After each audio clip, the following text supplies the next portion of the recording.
Ladies and gentlemen, Elon Musk is backing out of the deal officially with Twitter.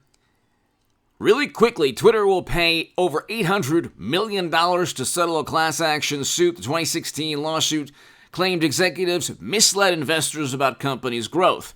So they paid almost $1 billion. And I talked about this in early June. I did a segment, Twitter loses $809.5 million lawsuit for deceiving investors on bots. As Texas AG sides with Musk. So I did a segment on that early June. You have to factor that into the consideration of why Elon Musk files to back out of deal to buy Twitter today. So he's backing out of the deal. I think it's a negotiating tactic.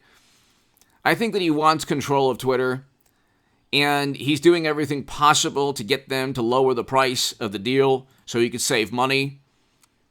He also probably realizes he's acquiring a platform that is basically no longer relevant.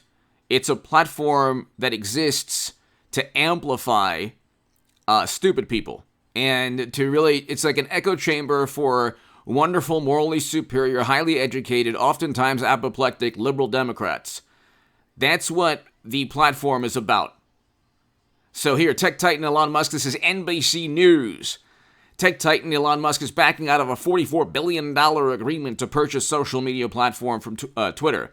The Tesla CEO said in a filing Friday afternoon that he believes Twitter was in material breach of multiple provisions of the April 25th sale agreement, including Musk's request that the company share information about the number of fake accounts and bots on the social media platform. Quote, Twitter has not provided information that Mr. Musk has requested for nearly 2 months, notwithstanding his repeated, detailed clarifications intended to simplify Twitter's identification, collection, and disclosure of most relevant information sought in Mr. Musk's original requests.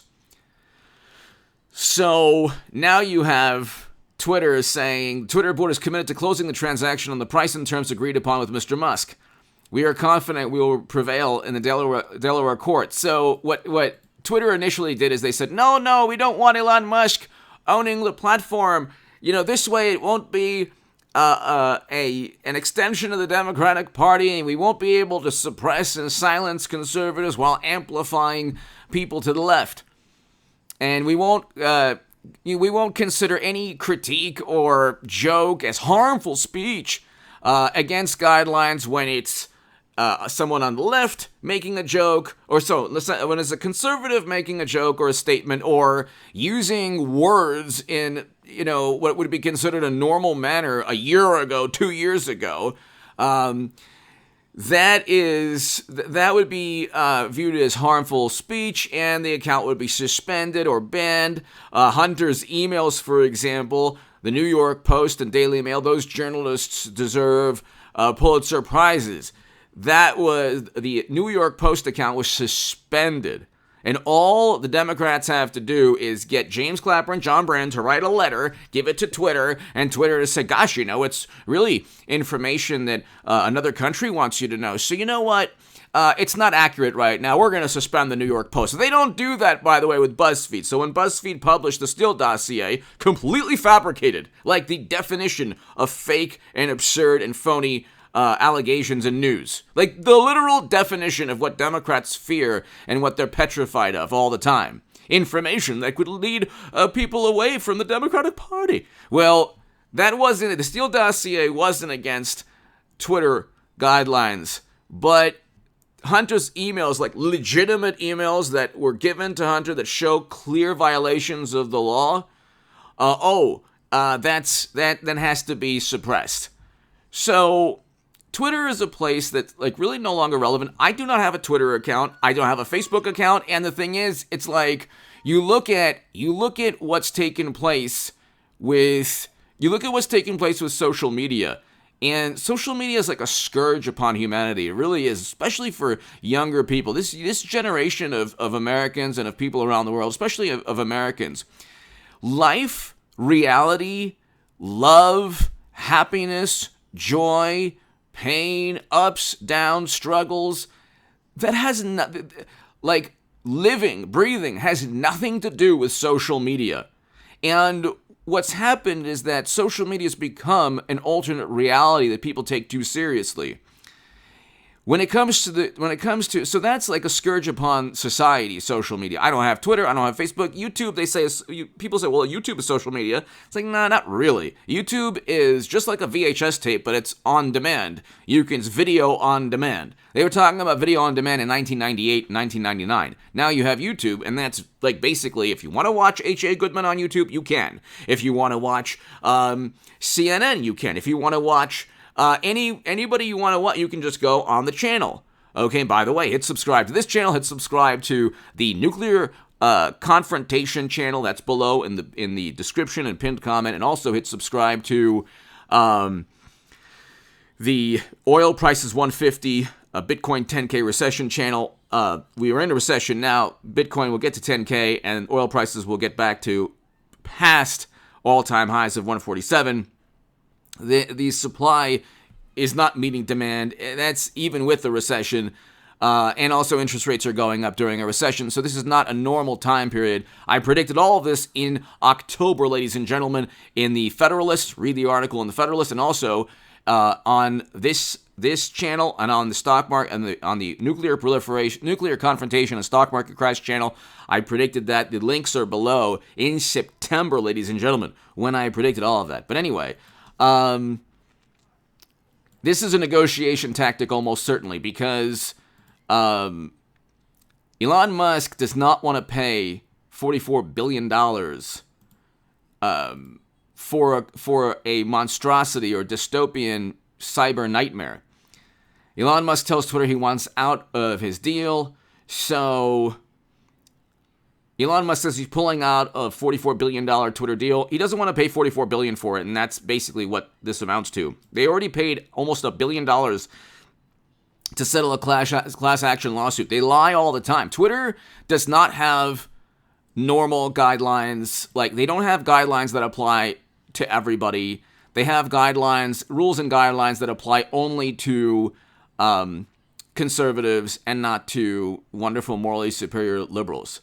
If, for example, you tell a joke, or you make an absurd claim about Trump, a deceptive, baseless claim against Trump, if you insult a Trump supporter, if you are nasty and vile and mean and threatening, you're not going to get suspended on Twitter. Maybe you might, but odds are you won't. And now with Veritas, you have all of this information out with people who work there are not only against Elon Musk, but because he'll actually allow freedom of speech. Like, freedom of speech is not calling something harmful because you feel it's harmful.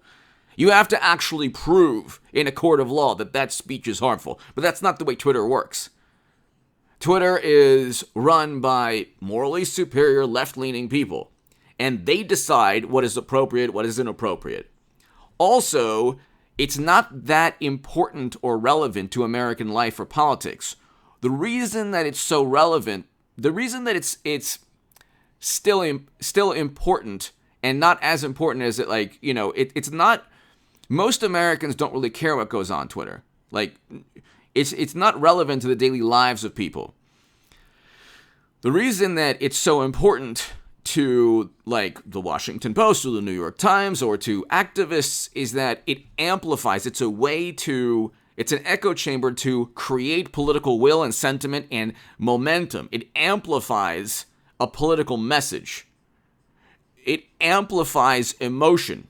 It increases the intensity and level of emotion. Propaganda is about emotion. It's not about information. And so that's why Democrats are so upset and they're so petrified that Elon Musk could possibly purchase Twitter. Twitter is a way to get something AOC or Bernie Sanders says about billionaires amplified, while the Democratic Party courts billionaires and does nothing to change tax laws or nothing to implement Medicare for all. And they're petrified. They wouldn't even have a floor vote for Medicare for all. You're talking about extremely disingenuous, dishonest people. And I used to be the biggest Bernie Sanders booster on the internet, according to the Huffington Post. And I used to be the unofficial scribe of Sanders' most hardcore voters, according to the Washington Post. Believe me, before I voted for Donald Trump, I understood. I was my whole life on the left. I understand how it works. They use Twitter to amplify to funnel votes back into the Democratic Party. Oh, you're voting for Trump, you're a Trumper. Guilt, hysteria, anger, frustration, intimidation, coercion. It's all done on Twitter and social media because they don't actually have policies that they believe, arguments that they believe. So for example, the Medicare for All argument. In my view, if it worked, if it was feasible, great. It's not feasible from an economic sense. They can't admit that. That's why they don't want a floor vote on the House of Representatives when they have the House, the Senate, and the presidency. But with Twitter, you can get all the pundits on the left getting all the benefits of saying Medicare for all and Bernie Sanders and AOC and Medicare, yeah, man, without the political reality of actually having to get it done.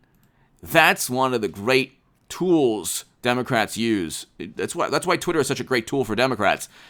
They lied about their metrics and their numbers and how much money they're going to make in the future. They lied about a whole lot. And Elon Musk isn't stupid, and so he's going to go ahead and back out of the deal right now. He'll eventually purchase Twitter, I think, in my view. Give me your thoughts below. Hit subscribe right now to this channel, the Nuclear Confrontation channel, and the Oil Prices 150 channel.